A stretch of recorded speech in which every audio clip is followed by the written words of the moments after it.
Hola cibernautas. A ustedes que tienen interés en la actualidad, la política y lo que hacen los diputados de la fracción del Partido Liberal Progresista, los saludo.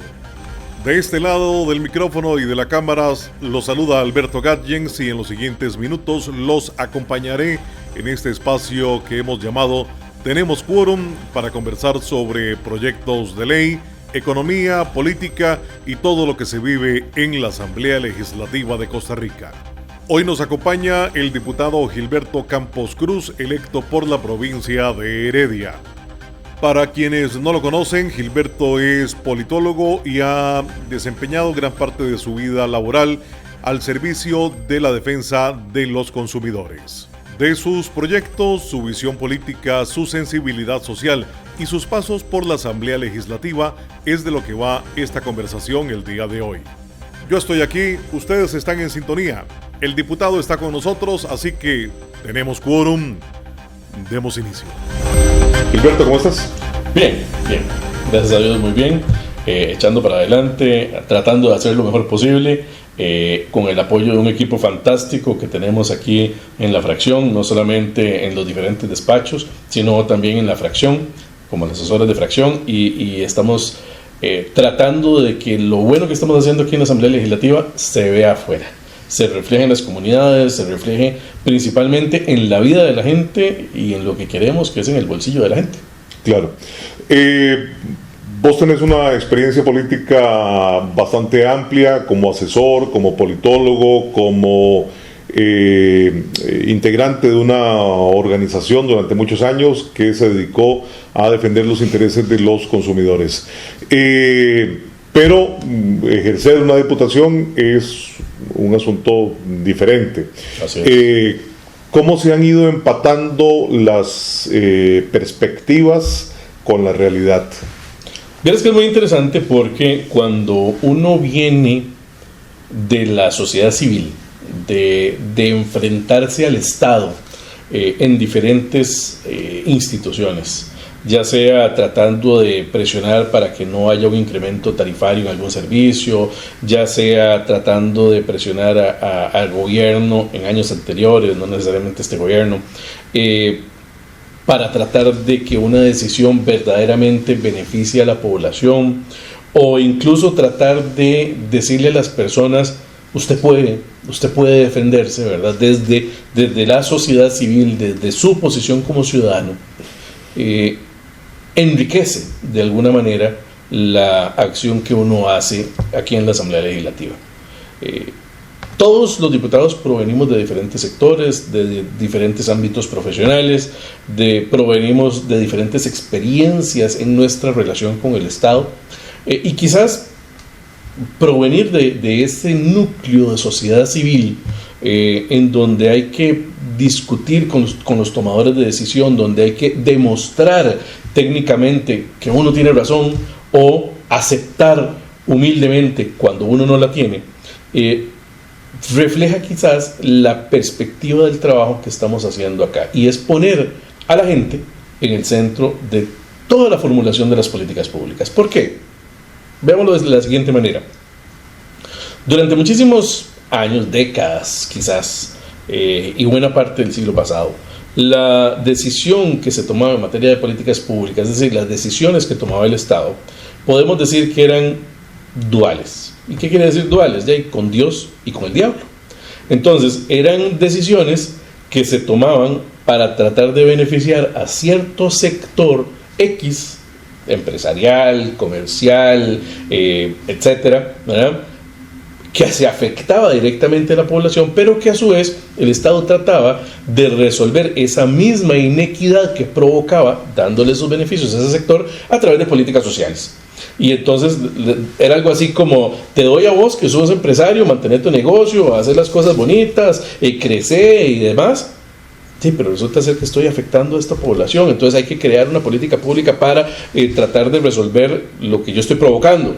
Bueno, durante muchos años... fuimos regalando y así fuimos regalando impuestos, y así pasábamos lo comido por lo servido en el Estado, así crecíamos en déficit, así crecíamos en políticas públicas que no generaban un crecimiento equitativo ni homogéneo, y entonces logramos tener dos Costa Ricas.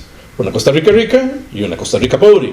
Bueno, al entrar nosotros en esta ocasión a la Asamblea Legislativa, lo que está tratando de hacer el PLP en todos los despachos es justamente revertir esa práctica, que las políticas públicas que se decidan en el seno de la Asamblea Legislativa no solamente beneficien a un sector, sino que beneficien a toda la población por igual. Es la aplicación estricta del principio de igualdad, es la aplicación estricta del principio de libertad. Es decir, sea usted libre para crecer, sea usted libre para producir, pero no transgreda el derecho de libertad de la otra persona, no transgreda el principio de igualdad sobre la otra persona, que estamos juntos.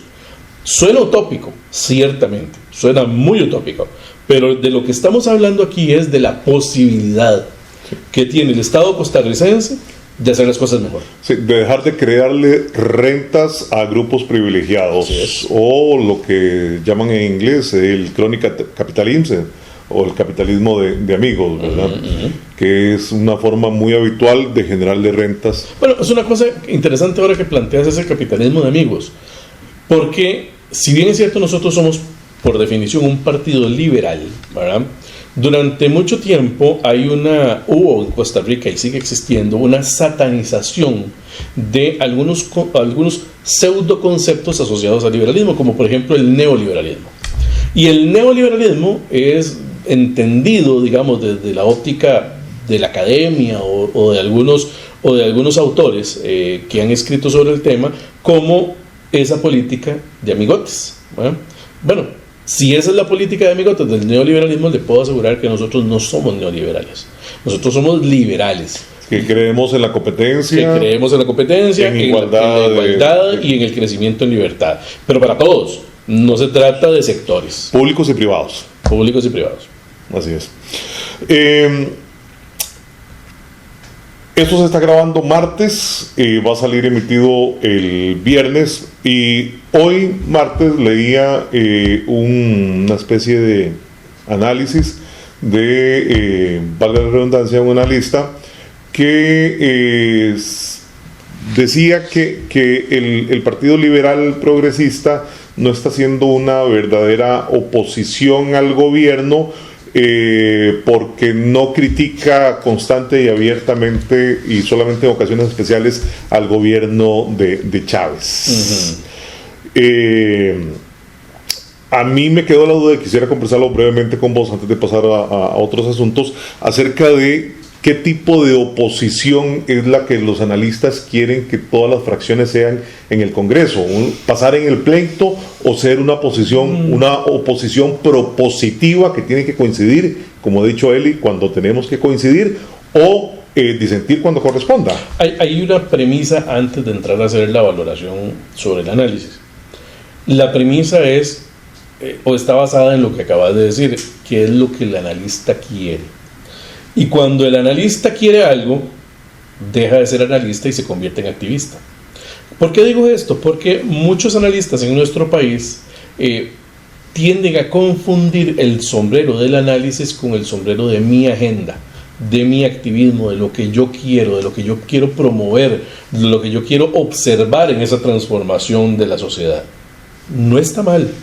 Y ojo que digo, no está mal, si vos asumís que sos un activista, ¿no?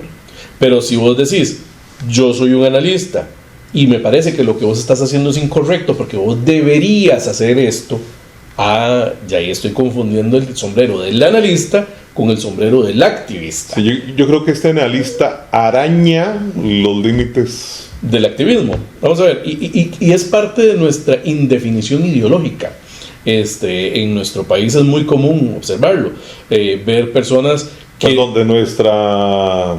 No nuestra partidaria. No nuestra partidaria, la sociedad en general. Pero les voy a dar un ejemplo. Por ejemplo, hay personas que se asumen socialdemócratas, pero que tienen posiciones económicas muy liberales.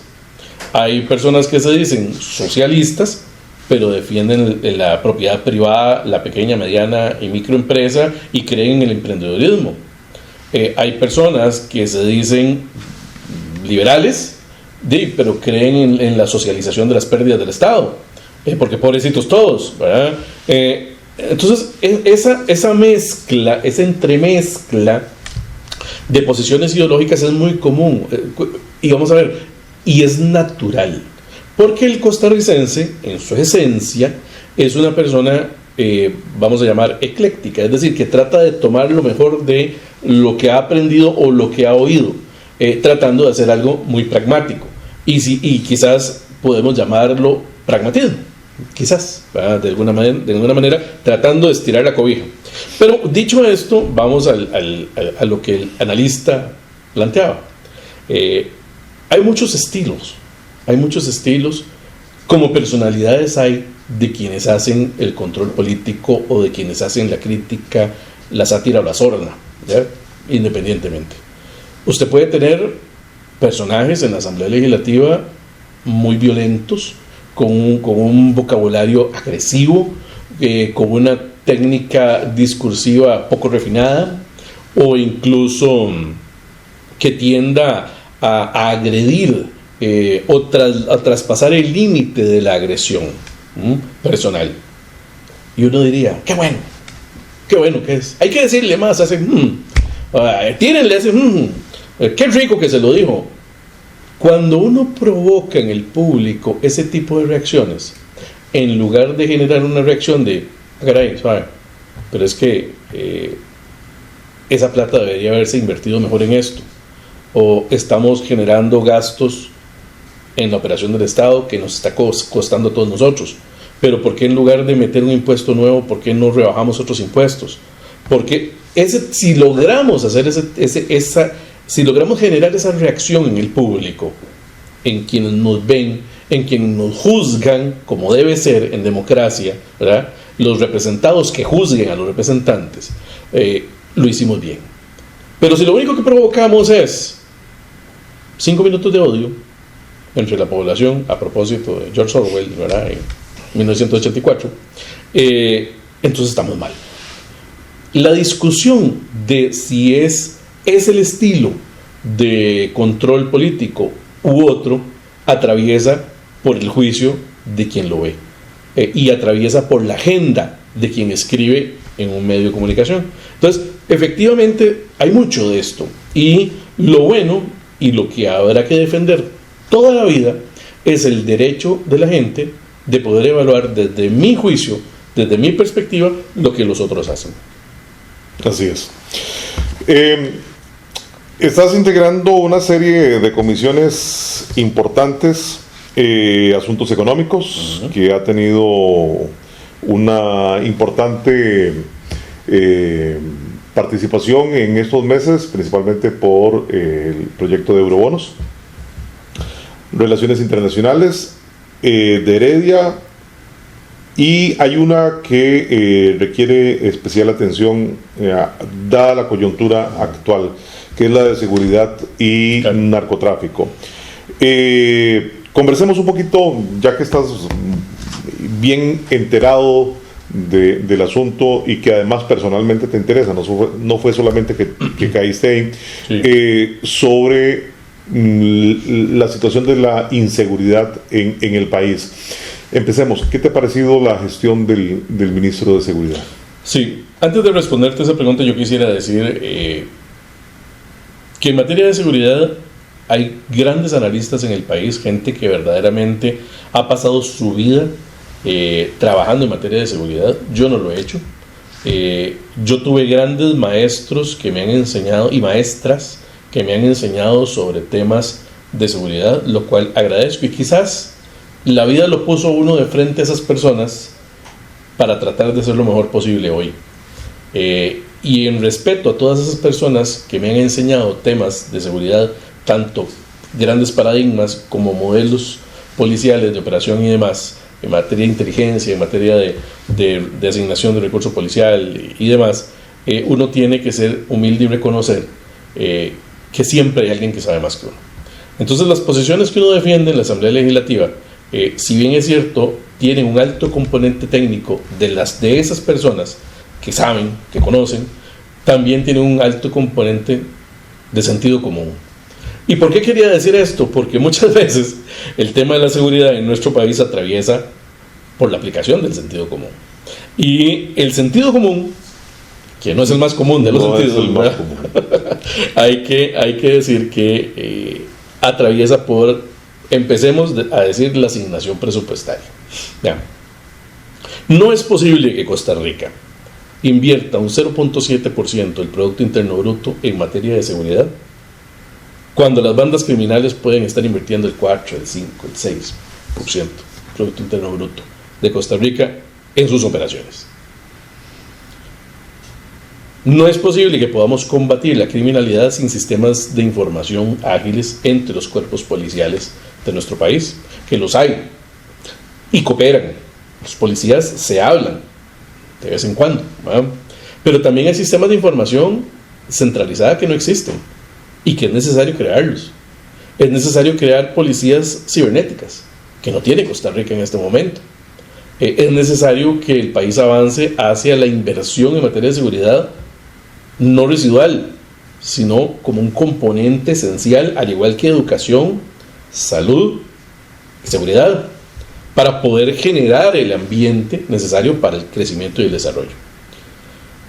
La gestión de las autoridades actuales atraviesa necesariamente por la búsqueda de recursos, patrullas varadas, delegaciones con órdenes sanitarias, asignación de recurso policial escaso, personal incapacitado, roles largos, extenuantes, mala alimentación, chalecos antibalas que por suerte los están cambiando, pero bueno, hay chalecos antibalas, a algunos le tocará algún chaleco antibalas vencido, botas insuficientes, armas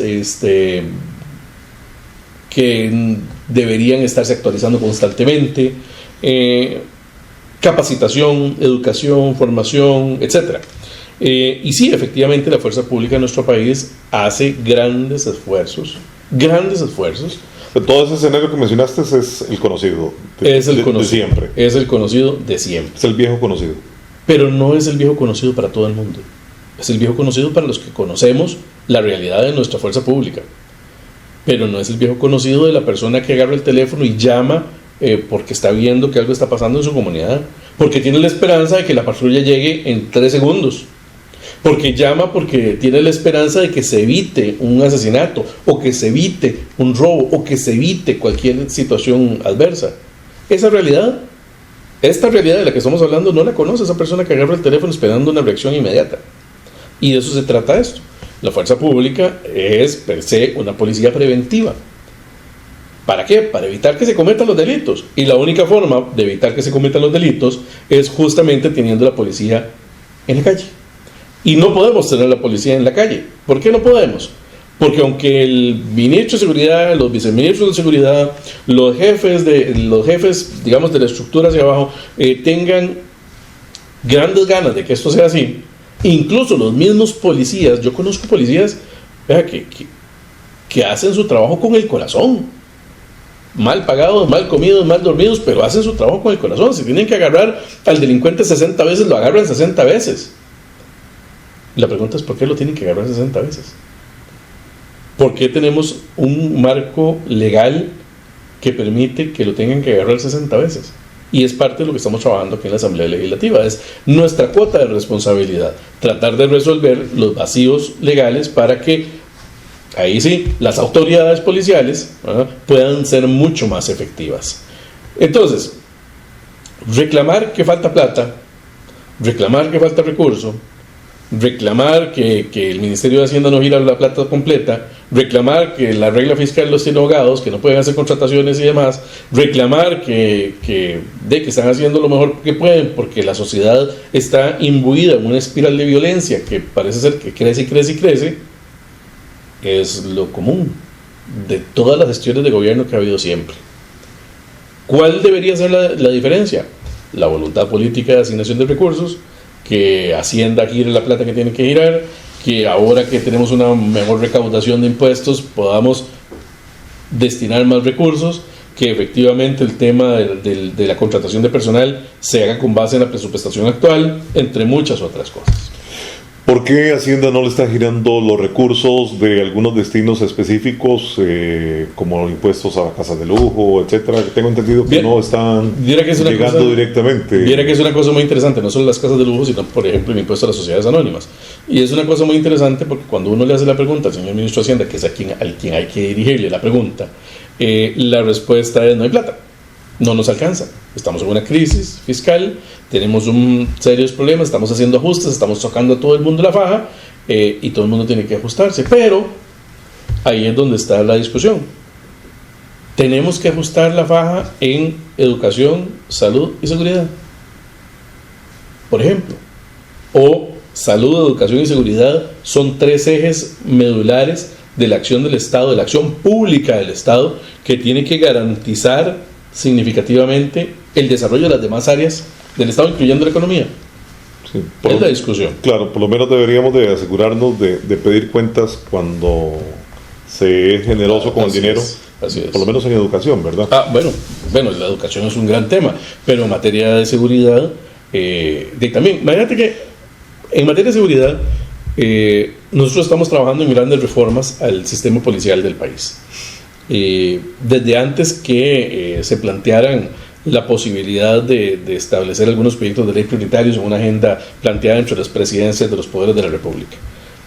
Y en esa investigación, cuando empezamos a ver las partidas presupuestarias de las diferentes policías del país, nos damos cuenta que son partidas muy chiquiticas respecto del tamaño del resto del Estado, que hay una pequeña cantidad de oficiales de policía, que la contratación de oficiales de policía se ha reducido. Y uno diría, bueno, pero es que a final de cuentas son funcionarios públicos, no deberías estar contratando más policías. No, la respuesta no va por ahí. En este caso particular, sí es necesario hacer una evaluación de la capacidad del Estado de mantener el orden público.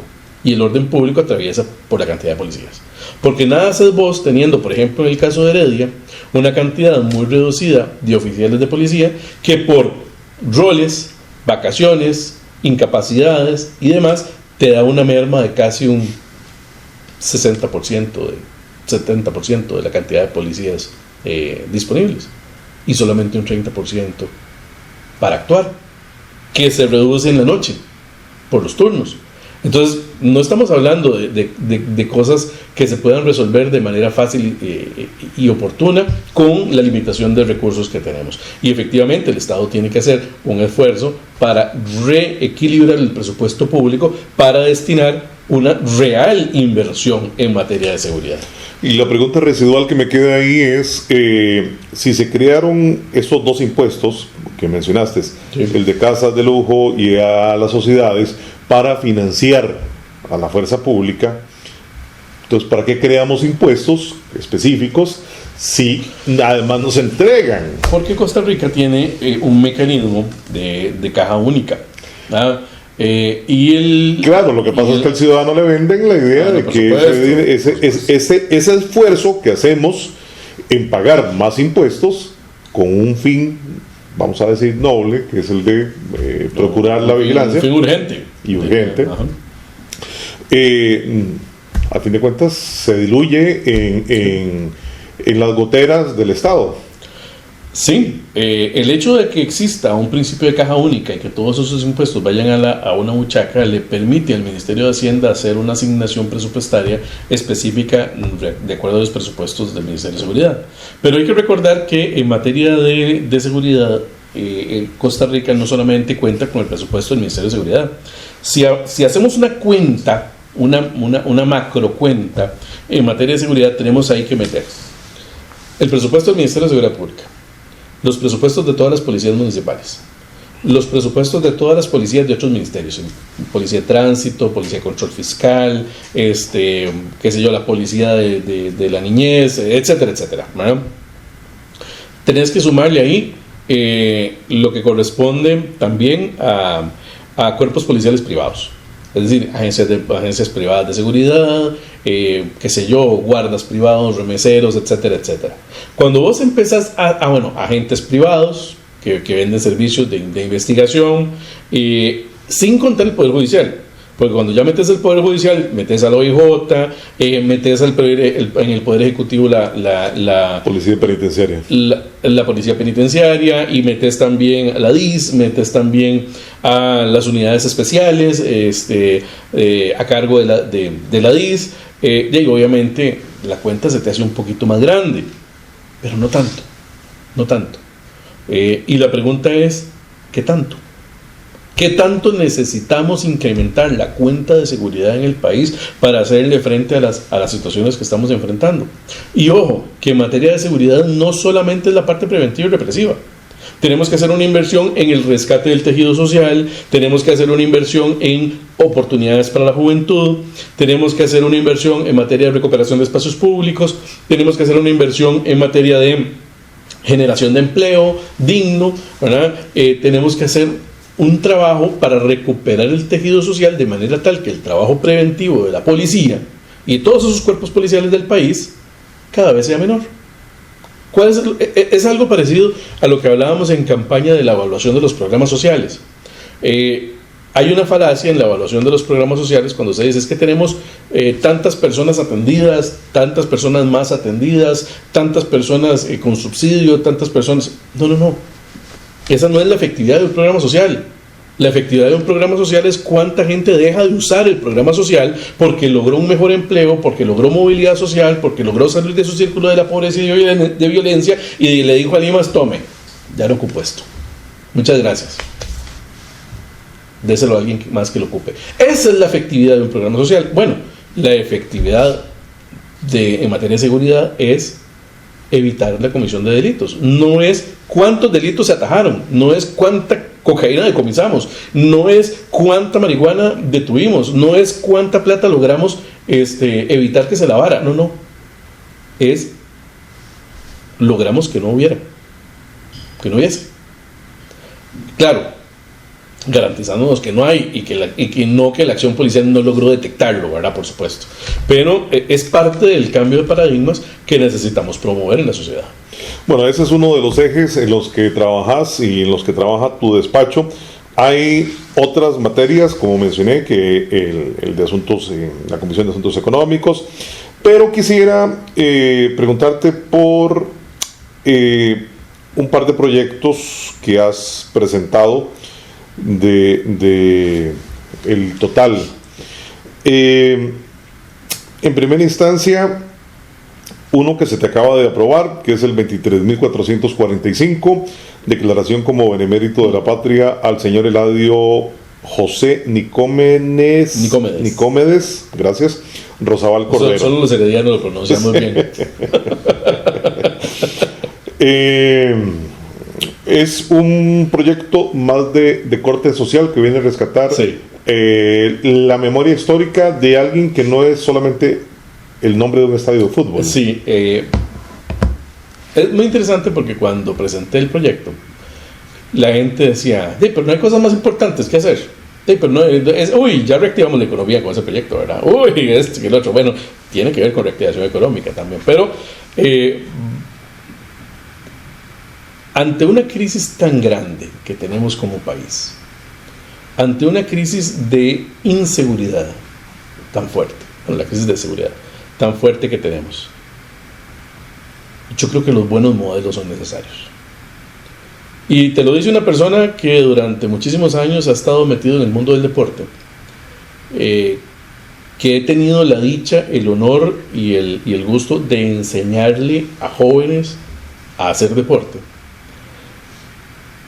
Y en alguna medida la juventud requiere de buenos modelos, no un reggaetonero con orejas de conejo que digamos que habrá quien le guste y se respeta, por supuesto, pero el modelo no es ese, no es un modelo real. El modelo real es las personas que con esfuerzo salieron adelante, que le dieron a la sociedad un esfuerzo fuerte de trabajo, de resultados, que lograron generar condiciones para que otras personas se desarrollaran, pero sobre todo un legado importantísimo desde la perspectiva liberal, por supuesto, que tiene que ver con el desarrollo de la prosperidad a través de la generación de empleo de la promoción del empresariado, de la creación de riqueza, pero principalmente del desbordamiento de esa riqueza a otros estratos sociales. Si Eladio Rosabal Cordero hubiera sido un empresario que se enconchó en su empresa familiar y dijo voy a dedicarme a hacer plata y crecer y la sociedad me importa un tacaco, posiblemente no fuera benemérito. Pero como Eladio Rosabal Cordero fue una persona que no solamente se dedicó a sus negocios, sino que también promovió el empleo, el desarrollo social, la generación de oportunidades, el crecimiento económico de la provincia, la iluminación de la provincia a través del desarrollo del sistema eléctrico en la provincia de Heredia, y la creación de un legado para muchas generaciones en adelante, que le dieron la oportunidad a muchos jóvenes de soñar para salir de sus círculos de violencia y pobreza, y que hoy por hoy son personas de bien porque, sin conocer a la persona que dejó el legado, siguieron los caminos de ese legado a través del deporte y el desarrollo, y darle un poco más a los demás de su esfuerzo y su trabajo, amparados a la fortaleza de posiblemente un entrenador que también creyó en ese sueño. Hoy Eladio Rosabal Cordero es benemérito de la patria. ¿Por qué se propuso? Porque es necesario. Porque es necesario que Costa Rica hoy encuentre sus buenos modelos y los pueda reproducir, para que no solamente los heredianos, sino el resto del país puedan tener un ejemplo de que una persona pudo hacer una transformación significativa en el país para mejorarlo, no para empeorarlo. Sí, eso me recuerda, creo que era en la teoría de los sentimientos morales de Adam Smith, cuando decía hacer el bien cuando te va bien. Así es, así es. Uno no le puede pedir a la gente que haga bien cuando está jodido. Uno no le puede decir a la gente, mire, es que usted tiene que donar de sus pocos ingresos que tiene porque hay que ser solidario. No. ¿Crees que usted sobrevive? Usted haga empresa, genere riqueza, pero cuando usted pueda, cuando usted logre salir de su círculo de pobreza y violencia, ayude a los demás. Bueno, de eso se trata esto, de esa posibilidad que tenemos de ayudar a los demás cuando estamos en condiciones de mejoría. Quisiera preguntarte también, que están un poco en tu línea anterior de trabajo como defensor de los consumidores, el expediente 23439, Ley para la Dignidad y Equidad en el Pago de Deudas, el expediente 23130, Ley para eliminar la actualización trimestral del impuesto único a los combustibles, y el 23110 de el transporte, Ley del Servicio de Transporte Privado Colaborativo. Un poco por encima, para no entrar demasiado en profundidad por un asunto de tiempo. Empezamos con el primero. El 23110, Ley del Servicio de Transporte Privado Colaborativo. Vamos a ver. Ayer hubo una situación complicada, ayer lunes, hubo una situación complicada que fue la sentencia del Tribunal de Trabajo que determinó una relación laboral entre un chofer y Uber. Es un tema complejo porque, viendo la sentencia presenta más dudas y vacíos que contundencias. Así es.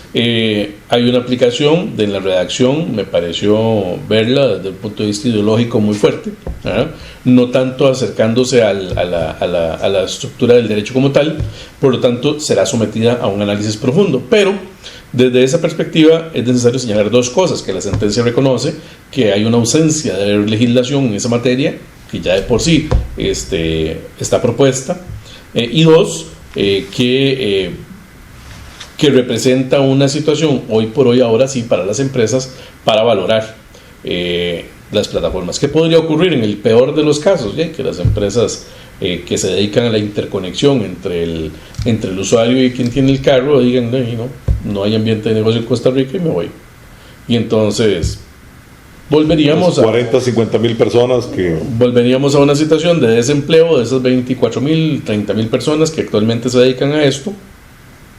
Tendríamos menos oportunidades de transportación para los usuarios, y posiblemente tendríamos un congestionamiento de las unidades de servicio tradicional.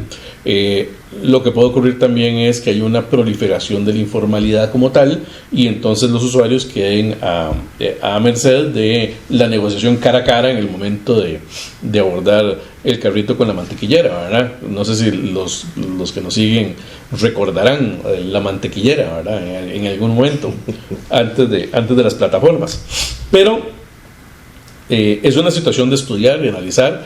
El proyecto de ley parte de la legalización del sistema de plataformas, no establece un asunto que tenga que ver con régimen laboral, y por ahí el proyecto podría avanzar. Lo que pretende es solamente temas de seguridad informática, de datos, de almacenamiento de datos, de cumplimiento de temas de seguridad, que tiene que ver con temas de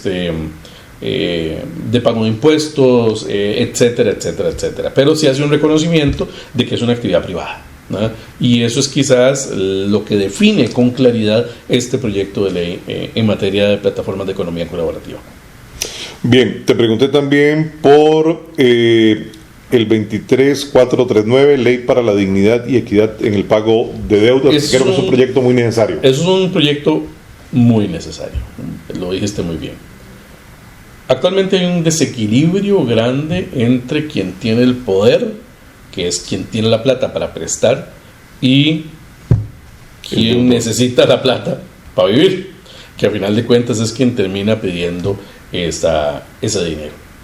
¿Y por qué digo que hay un desequilibrio muy grande? Porque todas las condiciones, todas las posibilidades, porque todos los beneficios están del lado.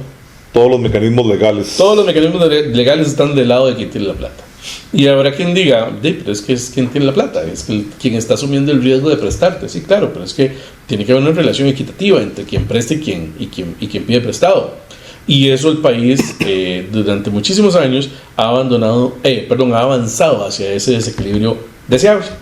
Hoy por hoy el circulante en el Poder Judicial en materia de cobro judicial supera el 55%. Siendo uno de los casos de las temáticas más grandes que maneja el Poder Judicial, y eso tiene una explicación. Y es que nuestras leyes están diseñadas para exigirle a la persona que pide prestado la deuda al primer día de atraso. Entonces, los mecanismos de cobranza agresivos, abusivos, eso tiene que parar. Está contenido en este proyecto de ley. Los secuestros de vehículos están contenidos en este proyecto de ley. ¿Qué llamamos secuestro de vehículos? Cuando vos no pagaste y te cae el investigador privado en contubernio con algún policía de tránsito para quitarte el carro, porque no pagaste. Y tenemos una orden de captura sobre su vehículo. Resulta ser que no existe. La orden de captura es puro amedrentamiento. Ese tipo de cosas están regulados en ese proyecto de ley. Temas que tienen que ver con propiedades, no solamente con vehículos, sino con casas de habitación y demás. Es un proyecto, creo, muy necesario para equilibrar la cancha. También presentaste el 23130, Ley para eliminar la actualización trimestral del impuesto único a los combustibles. La ley 8114, que es la ley de simplificación y eficiencia tributaria, es una ley que me parece recordar, me perdonas la imprecisión, fue presentada al final del gobierno de José María Figueres y aprobada en el gobierno de Miguel Ángel Rodríguez. ¿Qué es lo que hizo esta ley? Esta ley lo que hizo fue agrupar una gran cantidad de impuestos que pesaban sobre los combustibles en aquella época. El impuesto selectivo de consumo, el impuesto de ventas, había varios impuestos verdes, timbres y un montón de cosas. Hicieron un único impuesto, el impuesto único a los combustibles, que es tal y como lo conocemos hoy. Pero cuando la ley se publica, el impuesto se establece de manera nominal, es decir, un monto, no porcentualmente con base en el precio del combustible, no, un monto. Pero entonces teníamos un problema muy grave, y es, si es un monto fijo y tenemos inflación y tenemos devaluaciones y tenemos cambios en el entorno económico y tenemos un montón de cosas, ¿qué hacemos cuando el impuesto sea muy chiquitico y estemos recaudando cualquier cosa respecto del precio en ese momento, en 20 años, en 30 años? Entonces se inventaron el mecanismo de actualización automática, y es que cada 3 meses el monto del impuesto se actualiza con base en inflación. Y eso es lo que nos ha generado una bola de nieve increciendo, dirían los músicos, ¿verdad?, del impuesto único a los combustibles, que nos tiene hoy por hoy en más de un 30%, 35, 30 y resto, en el precio del final al consumidor del combustible. Más de un tercio es lo que pagábamos en materia de impuestos. ¿Qué es lo que pretende el proyecto de ley? Eliminar ese mecanismo de actualización automática, de manera tal que el impuesto quede congelado y ahí sí permitamos la redacción de una nueva fórmula del impuesto a los combustibles que sea más justa con la gente. ¿Qué ambiente ha encontrado? Hasta el momento mucho entre los señores diputados, muy poco entre el Ministerio de Hacienda. Lógicamente. Como era de esperarse. Como era de esperarse, por supuesto. Muy bien. Para ir finalizando, Gilberto, quisiera preguntarte por un proyecto que me parece muy bonito y además muy concordante con el PLP de la campaña política, que es el 23.425, ley para acceder a transferencias institucionales destinadas a asociaciones animalistas y reforma a la ley 8495. A veces no es necesario estar bien para hacerle bien a la sociedad. Y el mejor ejemplo es la gran cantidad de organizaciones animalistas que hay en Costa Rica que con las uñas trabajan para resolver un gran problema de la sociedad, que es el efecto de la violencia humana, el efecto del abandono, el efecto de la agresión, el efecto del descuido y el efecto de la pobreza, pero principalmente trabajan con las uñas para dar cariño y amor a la sociedad. Y estoy hablando de una gran cantidad de organizaciones que se dedican a rescatar perros y gatos, principalmente, que no son los únicos animales que rescatan, pero perros y gatos principalmente en todo el país. Y es que como sociedad seguimos creyendo que las mascotas son juguetes, y las mascotas no son juguetes. Seguimos creyendo que para el cumpleaños de la novia, el novio, la esposa, el esposo, la hija, el hijo, regalémosle un perrito, o una perrita, o un gato, y resulta ser que el perrito se hizo grande, ya no lo podemos cuidar, y qué bonito, y fue el regalo de cumpleaños de la chiquita, pero ya nadie lo puede cuidar porque la chiquita tiene 2 años, y ¿quién lo va a cuidar? ¿La mamá o el papá? Y resulta ser que la mamá y el papá trabajan, están muy cansados o no les alcanza, y hay que deshacerse del perro. En el mejor de los casos lo dan en adopción, en el peor de los casos lo abandonan. Y esto es un ejemplo de muchos, ¿verdad?, sin pasar por temas de maltrato animal y un montón de cosas. El proyecto de ley lo que pretende es quitar una partecita muy chiquitica del presupuesto de SENASA, muy chiquitica del presupuesto de SENASA, y crear un fondo concursal para que las organizaciones, cumpliendo requisitos de idoneidad, requisitos de control, requisitos que tienen que ver con liquidaciones posteriores, cumplimiento, metas y objetivos, un montón de cosas, ¿verdad?, puedan acceder a esos fondos para poder utilizarlo en rescates, atención de emergencia veterinaria, mantenimiento, gastos operativos de los centros de cuidado, campañas de adopción y campañas de castración y campañas de educación, entre otras cosas. Eso es un impulso significativo a ese mundo de bienestar. ¿Por qué? Voy a tratar de explicarlo de la siguiente manera. Dele 1,000 colones a esa gente y los convierten en 100,000. Porque no solamente quieren trabajar, sino que lo hacen con cariño, con amor, con ahínco, y lo hacen principalmente con voluntad. Contrate un servicio y usted va a tener lo que contrató, y ya. Pero darle dinero a estas organizaciones significa no solamente resolver un problema de salud pública también, porque estamos hablando de una gran cantidad de perros que defecan en la calle, que propagan enfermedades y demás, sino también que estamos haciéndole un bien a la sociedad porque estamos recuperando esa, ¿cómo podríamos decir?, bondad del ser humano, La humanidad. la humanidad, que al final de cuentas necesitamos. Eso es el proyecto de ley. Me parece un proyecto muy bonito, ¿verdad? Y me gusta mucho, al igual que sucede con los otros despachos del PLP, que buscan ese equilibrio, ¿verdad? Entre asuntos económicos, jurídicos, libertad, pero que hay un lado humano que se expresa de diferentes formas. Así es. Muchísimas gracias, Gilberto. A vos, Alberto. Estuvieron ustedes con nosotros, estoy yo acompañando al diputado, así que tuvimos quórum. Muchísimas gracias. Nos vemos la próxima.